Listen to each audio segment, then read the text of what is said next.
नमस्कार विद्यार्थी मित्रांनो, तुमचं सर्वांचं पुनश्च एकदा स्वागत आहे आपलं चॅनल विद्यार्थी नामामध्ये.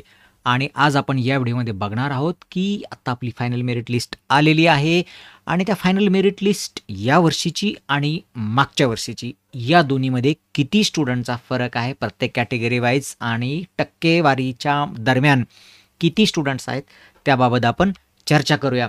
जसं आपण प्रोव्हिजनल मेरिट लिस्ट कंपेअर केली होती त्याचप्रमाणे आपण आता फायनल मेरिट लिस्ट ही कंपेअर करतो आहे मागच्या वर्षी आणि या वर्षीमध्ये. तर मागच्या वर्षी जर टोटल विद्यार्थी बघितले मेरिट लिस्टमध्ये तर 1,24,464 विद्यार्थी हे फायनल मेरिट लिस्टमध्ये होते.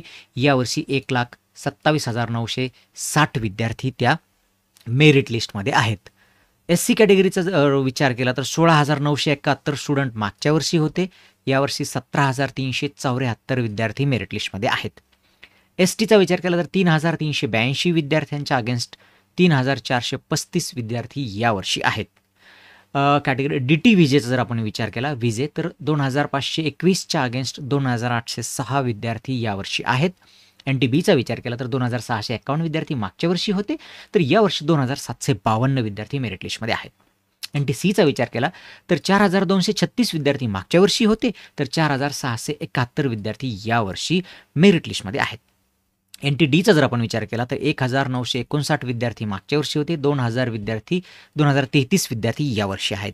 OBCचा आपण विचार केला तर 25,235 विद्यार्थी मागच्या वर्षी होते आणि 27,434 विद्यार्थी यावर्षी मेरिट लिस्टमध्ये आहेत. EWचा जर आपण विचार केला तर मागच्या वर्षी 15,888 फायनल मेरिट लिस्टमध्ये विद्यार्थी होते. यावर्षी मात्र 4,722च विद्यार्थी आहेत. त्यामुळे EWचं मेरिट बदलण्याची खूपच शक्यता आहे. त्यावर आपण ज्यावेळेस पहिल्या राऊंडचा रिझल्ट लागेल त्यावेळेस आपण त्यावर चर्चा करू की आपल्या अंदाजानुसार किती मेरिटमध्ये फरक पडेल. दुसरं आहे की TFWS, कारण आता SCBC याच्यात आपण घेतलेले नाहीत.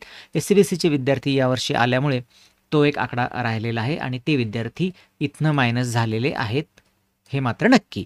आता TFWSचा विचार केला आपण तर 28,953 विद्यार्थ्यांनी मागच्या वेळेस TFWS एनेबल केलं होतं. यावेळेस 31,570 विद्यार्थी TFWSसाठी पात्र ठरलेले आहेत. PWD दिव्यांग विद्यार्थ्यांचा जर विचार केला तर 418च्या अगेन्स्ट यावेळेस 400 विद्यार्थी आहेत.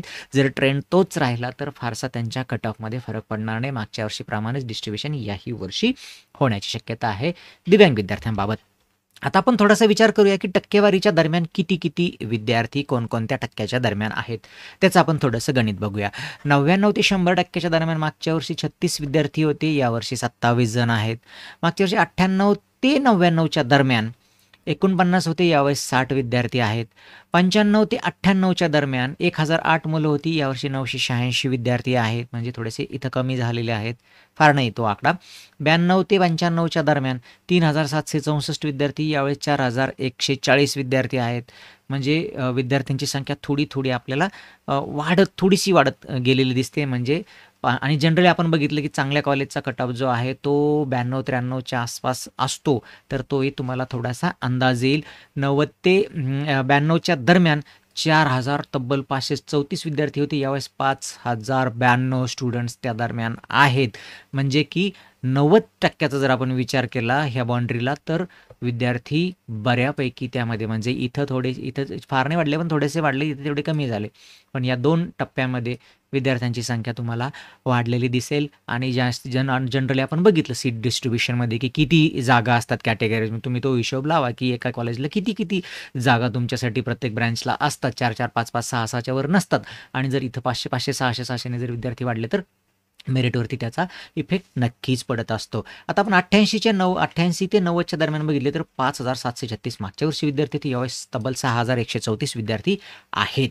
85 ते 88चा विचार केला तर मागच्या वर्षी 10,341, यावेळेस 11,192 विद्यार्थी आहेत. 80 ते 85चा विचार केला तर 20,385च्या अगेन्स्ट 20,634 विद्यार्थी या कॅटेगरीमध्ये आहेत. 75 ते 80चा विचार केला तर 19,154 विद्यार्थ्यांच्या अगेन्स्ट 19,249 विद्यार्थी यावेळेस मेरिट लिस्टमध्ये आहेत. आणि 70 ते 75%चा आपण विचार केला तर 17,370 विद्यार्थ्याच्या अगेन्स्ट जवळजवळ तेवढेच 17,316 विद्यार्थी त्या मेरिट लिस्टमध्ये आलेले आहेत. आता आपण याच्यावरून थोडासा तुम्हाला अंदाज बांधता येईल की आपला मेरिट कोणत्या कॅटेगरीमध्ये कुठे हलणार आहे. आता सगळ्यात महत्त्वाचा प्रश्न आहे की आपल्याला पुढे काय करायचं. फायनल मेरिट लिस्ट आलेली आहे, सीट मॅट्रिक्स आलेलं आहे. दोन्ही गोष्टीवर आपण व्हिडिओ बनवून चर्चा केली. आता आपलं पुढचं काम आहे, सगळ्यात महत्त्वाचं काम आहे ऑप्शन फॉर्म भरणे. आणि ऑप्शन फॉर्ममध्ये जर चूक झाली तर तुमची सगळी ॲडमिशन सिस्टीममध्ये तुमचा गोंधळ झालेला असेल, नुकसान झालेलं असेल. त्याच्यामुळे चांगलं कॉलेज आणि चांगल्या ब्रँच, बरेच विद्यार्थी मी बघितलं मागच्या 2-3 वर्षापासून फक्त कॉलेज बघतात, ब्रँच बघतच नाहीत. तर तसं करायचं नाही. आपण त्यावेळेस इत्थंभूत मागेही प्रत्येक वर्षी मी त्या गोष्टीचा व्हिडिओ बनवत असतो की ऑप्शन फॉर्म भरताना काय काळजी घ्यायची. आता आपल्याला काय करायचं आहे, ऑप्शन फॉर्म भरण्यासाठी आपलं कॉलेज आणि ब्रँचची गुणानुसार लिस्ट बनवायची. मग मला किती टक्के असणार, मला 70% असतील तर मी 70%च्या आसपासचे कॉलेजेस बघेल, त्यात मला जे बऱ्यात बरं वाटतंय आणि त्याच्यामध्ये ज्याचे कट ऑफ जास्त आहे त्या कॉलेजला मी वरती घेईल आणि बाकीचे कॉलेजेस खाली टाकेल. अशी मी एक लिस्ट बनवेल. म्हणजे काय होईल, मला प्रॉपर कॉलेज मिळून मी पुढच्या राऊंडला बेटरमेंटला जाऊ शकेल. बेटरमेंट काय असतं, सेल्फ रिच काय असतं, ॲट ऑफ रिस्क केव्हा होतं, ह्या सगळ्या विषयावर मागच्या वर्षी आपण चर्चा केलेली आहे. याही वर्षी आपण ती चर्चा करणार आहोत.